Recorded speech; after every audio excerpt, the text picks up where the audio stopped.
Okay, 1 week until my track Black Mustang comes out, so I figured I would show you guys kind of the process of how I approached recording this. To be honest with you, when I went into the studio, when I was laying this track down, I had the rough idea of what I wanted the song to be. I had a couple of verses, but to be honest with you, I just put the beat on and I stepped up to the mic and I really approached it more in like a layered effect, in the sense of like I just fully riffed for the whole, the first take, track one. Then I muted that, then I made another track, and then I just did ad-libs on that one.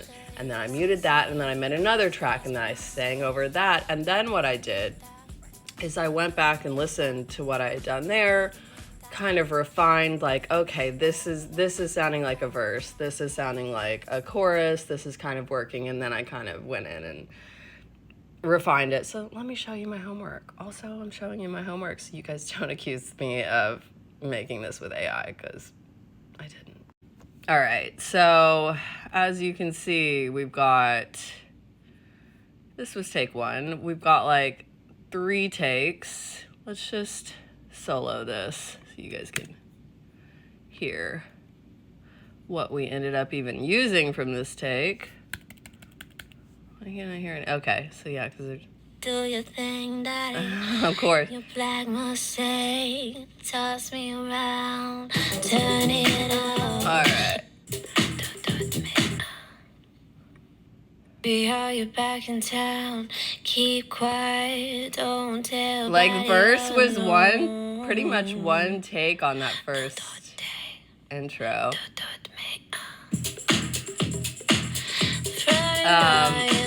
Also, for anybody who doesn't produce, when you're seeing this is basically automation. This is how I basically came back in and edited. So this is all one take. Then I come back in and I'm like, all right, this is the chorus. Obviously, this is the fucking chorus. And then just kind of cut it together and, brought in the ad-libs where it made sense.